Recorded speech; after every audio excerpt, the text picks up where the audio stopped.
අපි ලංකා ගුරු සේවා සංගමයේ විදියට දිගින් දිගටම හිටියේ ස්ථාවරේ දරුවගේ අධ්‍යාපනයේ සම්බන්ධව ගත යුතු කාලය සම්බන්ධව පෙරවරු 7:30ත් සවස් 1:30ත් කියන කාල සීමාව තමයි අපි දිගින් දිගටම හිටියේ.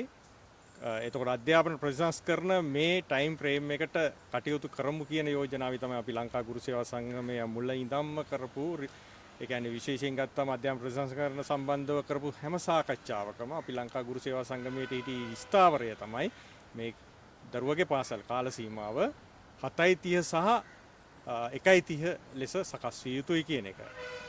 ඒක අපි අද යෝජනාවක් විදිහට ඉදිරිපත් කරා. ඒක ලිඛිතව ඉදිරිපත් කරන අපි සංගමයක් විදිහට ඉදිරියේදී කටයුතු කරනවා.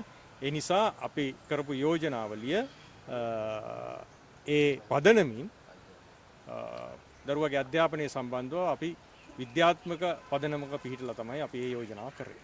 එතකොට මේ සාකච්ඡාවේ හිටියේ කවුද? අගමැතිතුමිය සම්බන්ධව හිටියේ? මේ සාකච්ඡාවේ හිටියේ අධ්‍යාපන ලේකම්තුමා හිටියා. සහ සියලුම වගකියුතු නිලධාරීන් හිටියා. ඔව්. එතකොට දැන් මේ දැන් අගමැතිතුමිය සහ රජය කරගෙන තියෙනවා මේ තීරණය මේ දෙක වෙනකම් කියලා. මේක ඔබතුමාලට පුළුවන් ඉද රිවර්ස් කරන්න? එකයි තීරණයක්. ඔව්. මේකෙදී අපි යෝජනා කර අපේ යෝජනාව අපි ඉදිරිපත් කරලා තියෙනවා පැහැදිලිව.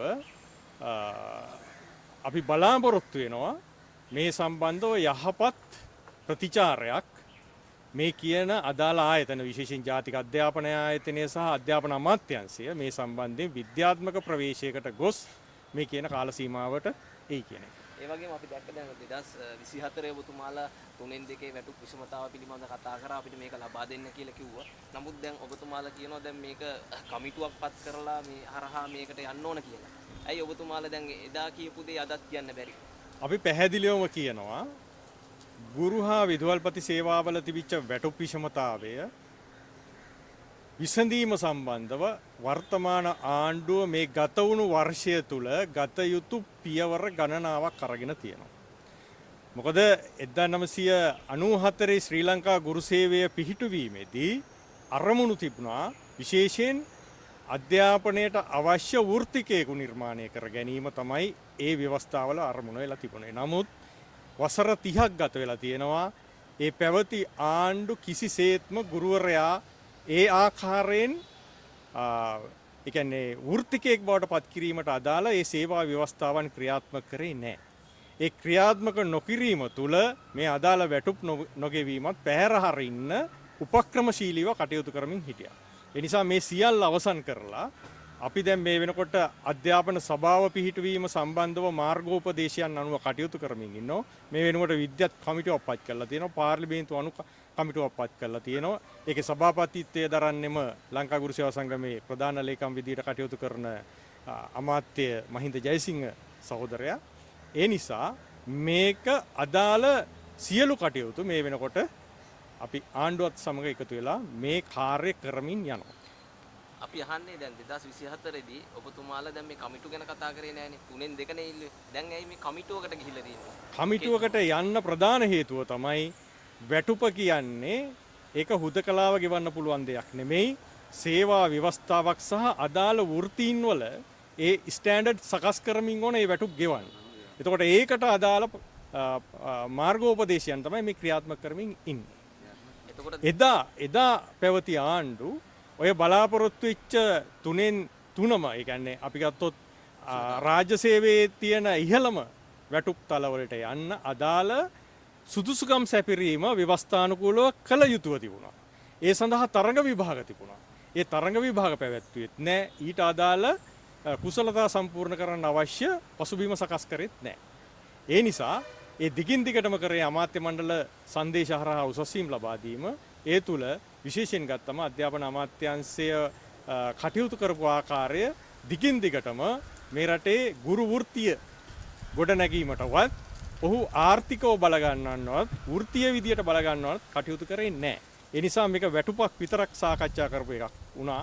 ඒක අපි මේ ක්‍රියාවලිය තුල අධ්‍යයනය කිරීමෙන් පස්සේ 1994 ඉඳන් අරමුණු සහගතව ව්‍යවස්ථානුකූලව සහ වැටුප සම්බන්ධව ඒ සාකච්ඡාව කරලා තමයි අපි මේ කියන වැටුප් තලවලට ළඟාවීමට හැකිවන්නේ විශේෂයෙන් රාජ්‍ය සේවය තුල.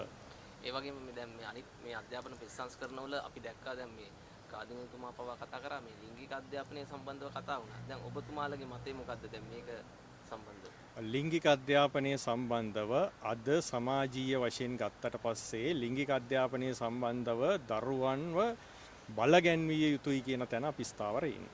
ඒක විද්‍යාත්මක පදනමක පිහිටා ලිංගික අධ්‍යාපනය ලබා දිය යුතුයි. ඒක කරිකියුලම් එකට නැත්නම් විෂය මාලාවට ඇතුළත් කර යුතුයි කියන ස්ථාවරය අපි සංගමයක් විදිහට ඉන්නේ. දැන් සාමාන්‍ය ඒ දරුවන්ගේ අධ්‍යාපනයට ගැළපෙන දරුවන්ගේ වයසට ගැළපෙන ආකාරයේ ලිංගික අධ්‍යාපනයක් ලබා දිය යුතුයි කියන ස්ථාවරය අපි.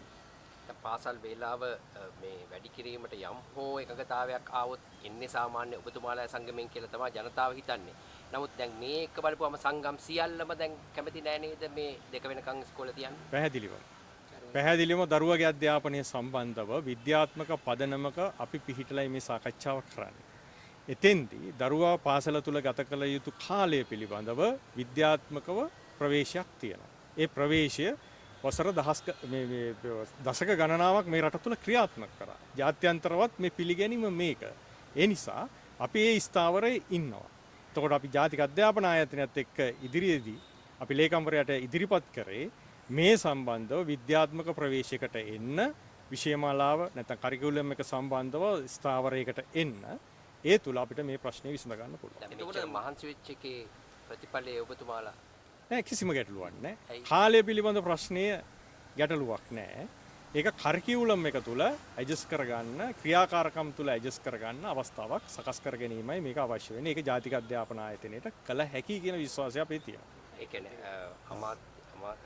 අධ්‍යාපන ඇමතුමත් මේකට එකග වෙයිද වෙලාද? නෑ. දැනට අපි යෝජනාවක් විදියට සංගමයක් විදියට අපි ඉදිරිපත් කළා තියෙනවා. ඔව්. එතකොට ඒ යෝජනාව අනුව නැවත ඒ අදාළ ආයතන එක්ක සාකච්ඡා කළා ගත හැකි පියවරක් සම්බන්ධව අධ්‍යාපන අමාත්‍යාංශයේ ලේකම්වරයා ඇතුළු අදාළ වගකීම්තුන් කටයුතු කරයි කියන විශ්වාසය අපිට තියෙනවා. අනිත් වෘත්තීය සමිතියත් ලිඛිතව ලබා දෙනවද මේවට? පැහැදිලිවම ලැබලා දීලා තිබුණා මීට කලින්. මීට කලින් ලබා දීලා කියන එක අපි මාධ්‍ය වලින් දැක්කා. ඒ ස්ථාවරයේම තමයි අපි හිටියේ. අපි ලිඛිතව මේ ප්‍රකාශ නොකරත් අපි අදාළ සාකච්ඡාවලදී පැහැදිලිව මේ ස්ථාවරය අපි ප්‍රකාශයටපත් කළා. මේක අධ්‍යාපන ප්‍රතිසංස්කරණ ක්‍රියාත්මක වෙච්ච මුල් අවදිවල ඉඳන් අපි මේ ස්ථාවරේ ඒ අදාළ සෑම සාකච්ඡාවකදීම ඉදිරිපත් කරා. මේ එතකොට අපි දැක්ක දැන් අගමැතිතුමියම කිව්වා අපි දැක්ක මඩගලපුවේ දී කිව්වා මේ ගුරු සංගම් විශාල ප්‍රමාණයක් මේ දෙක වෙනකම් මේක පවත්තන්න එකඟතාවය පළ කරලා තියෙනවා. දෙක වෙනකම් නෙවෙයි 5 වෙනකම් උනත් කැමතියි කියලා. දැන් ඒක ඔබතුමාලත් කැමති වෙලා නැහැ. ඒ ස්ථාවරයේ ඔහු සංකල්පමය වශයෙන් කරේ ගුරුවරයාගේ කැපකිරීම. අද ලාංකීය ගුරුවරයා විශාල කැපකිරීමක් කරනවා මේ කාල සීමාව ඉක්මවලා. ඒ සම්බන්ධයෙන් එතුමියට ගෞරවයක් තියෙනවා. ඒ ගෞරවය ප්‍රකාශ කරපු අවස්ථාවක් විදිහට අපි දකින්නේ. නැතුව මේක මෙහෙම කරනවා කියන එක නෙමෙයි. ඇය ප්‍රකාශ කරේ මේ රටේ ගුරුවරු දරුවන්ගේ අධ්‍යාපනය වෙනුවෙන් ඊට එහා කැපකිරීමක් කරන්න උනා සූදානම් පිරිසක් කියන. ඒ ගෞරවනීය ප්‍රකාශයක් තමයි එතන ප්‍රකාශ කරේ. නැතුව නීත්‍යානුකූලව ගන්න පියවරක් සම්බන්ධව නෙමෙයි. මේකේ සාරාංශ පොඩ්ඩක් දෙන්න. හරි. මොකක්ද අද සාකච්ඡා ළමයි තතුරයි කියලා පටන් මම ධම්මික අලහප්පෙරුම ලංකා ගුරු සේවා සංගමේ සභාපති. විශේෂයෙන් ලබන වසරේදී අධ්‍යාපන ප්‍රතිසංස්කරණ ක්‍රියාත්මක කිරීමට වැඩපිළිවෙලක් සකස් කරලා තියෙනවා. ඒ අධ්‍යාපන ප්‍රතිසංස්කරණ ක්‍රියාත්මක කිරීමේ එක අදියරක් විදියට පාසල් කාලය සවස් 2 දක්වා දීර්ඝ කිරීමට අධ්‍යාපන අමාත්‍යාංශයේ තීරණයක් අරගෙන තියෙනවා. ඒ සම්බන්ධව අද අපි පුළුල්ව සාකච්ඡා කරා. අපි ලංකා ගුරු සේවා සංගමයේ විදියට දිගින් දිගටම හිටිය ස්ථාවරය තමයි මේ කාල සීමාව දීර්ඝ නොකර සිටින්න කියන ඉල්ලීම. එතකොට අපි අද පැවති සාකච්ඡාවේදී ලේකම්වරයාත් එක්ක පැවති සාකච්ඡාවේදී විශේෂයෙන් ඉදිරිපත් කරා පාසල් කාල සීමාව දරුවගේ කාල සීමාව වැඩි කරන්න එපා කියන එක. ඒ කියන්නේ පාසල 7:30 සහ 1:30 දක්වා කාලය තුල මේ පාසල් පැවැත්වීමේ ක්‍රියාවලියට යමු කියන යෝජනාව අපි ඉදිරිපත් කරා. ඒක අපිට ලිඛිතව ඉල්ලීම් කරා. අපි ඒක ලිඛිතව ලබා දීමට කටයුතු කරනවා හෙට දිනේදී. ඒ නිසා දැන් මේ වෙනකොට පද්ධතිය තුල පවතින සාකච්ඡාව අපි පුළුල්ව අපි සංගමයක් ලෙස ඉදිරිපත් කරා. අපි දිගින් දිගටම මේ සම්බන්ධව හිටි ස්ථාවරය ඒක. ඊළඟට අපි කතා කරා විශේෂයෙන් පාසල් පද්ධතිය තුළ පන්තිකාමර ඉගෙනුම් ඉගැන්වීම් ක්‍රියාවලියේදී ගුරුවරයා පීඩාවට පත්වෙච්ච ප්‍රධාන හේතුවක් තමයි විවිධ ව්‍යාපෘති හරහා විවිධ වැඩ පැවරීම් ප්‍රමාණයක් තිබ්බා. පාසල් පරිපාලනය විසින් පවරපු විශාල වැඩ ප්‍රමාණයක් තිබුණා පාසල් පන්තිකාමරයේ ඉගෙනුම් ඉගැන්වීම් ක්‍රියාවලියට බාධාවට. ඒ නිසා අපි මේක පැහැදිලිව ඉදිරිපත් කරා. මේක දශක ගණනාවක් තිබිච්ච ප්‍රශ්නයක්. මේක ලබන වසරේ ක්‍රියාත්මක වෙන අධ්‍යාපන ප්‍රතිසංස්කරණ එක තවදුරටත් පීඩාකාරී විය හැකි කියන සාකච්ඡාව අපි කරා. එතෙන්දී අපි කිව්වා පාසල් පන්තිකාමර ඉගෙනීම් ක්‍රියාවලට බාධා වන සියලු කාර්යයන් ගුරුවරයාගෙන් ඉවත් කිරීම සඳහා වූ සාකච්ඡාවක් ආරම්භ කරන්න කියලා. ඒ සඳහා අධ්‍යාපන අමාත්‍යාංශය ඉදිරියේදී අදාළ වගකියුතු නිලධාරීන් සහ වෘත්තීය සමිති සමග ඉදිරි දින කිහිපයකදී ඒ සම්බන්ධව සාකච්ඡාවක් ආරම්භ කරන්න එකඟ වුණා. ඒක තුල අපි ඉදිරිපත් කරනවා මේ සම්බන්ධව ගුරුවරයාගේ වෘත්තීය කටයුතු වලට බාධා වන සියලු කටයුතු ඉවත් කිරීම සඳහා යෝජනාවක් කරනවා. ඒ වගේම විශේෂයෙන් ගත්තම මේවර අයවැයෙන් ලබා දුන් දෙයක් තමයි මේ රටේ දුෂ්කර සේවය. පාසල් පද්ධතිය තුළ ඉගෙනුම ලබන දරුවන්ගේ අධ්‍යාපනයේ දිරිගැන්වීම සඳහා එම ගුරුවරුන්ට දිරිදීමනාවක් දුෂ්කර සහ අතිදුෂ්කර සේවයේ දිරිදීමනාව රුපියල් 1500කින් වැඩි කරා. මේ වැඩි කරපු 1500 සමග ඒ ගුරුවරුන්ට ලැබෙන දිරිදීමනාව මේ වන විට තියෙන නිර්ණායක යාවත්කාලීන වෙලා නැති ප්‍රශ්නයක් තියෙනවා. ඒ වගේම දුෂ්කර සේවය යන ගුරුවරයා පාසල දුෂ්කර නොවේ නම් ඒ දීමනා නොලැබුණු තත්ත්වයක් තිබුණා. ඒ නිසා අපි ගුරුවරයාගේ අපහසුතා සහ ඔහුගේ සේවය සම්බන්ධව සලකා බැලීමකුත් මේ තුල කරන්න නව නිර්ණායක සකස් කරන්න අපි තීරණයක් යෝජනාවක් ඉදිරිපත් කරා.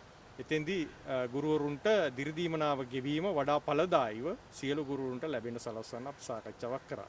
ඒ වගේම මේ වන විට පාසල් පද්ධතියේ විදුහල්පති සේවයේ තියෙන බරපතල ගැටලුවක් තමයි විදුහල්පති සේවයේ තනතුරු යම් ප්‍රමාණයකට මේ පාසල් පද්ධතියේ පරිපාලන සේවයේ නිලධාරීන් දැරීම මේ සම්බන්ධව පුළුල්ව සාකච්ඡා කරා.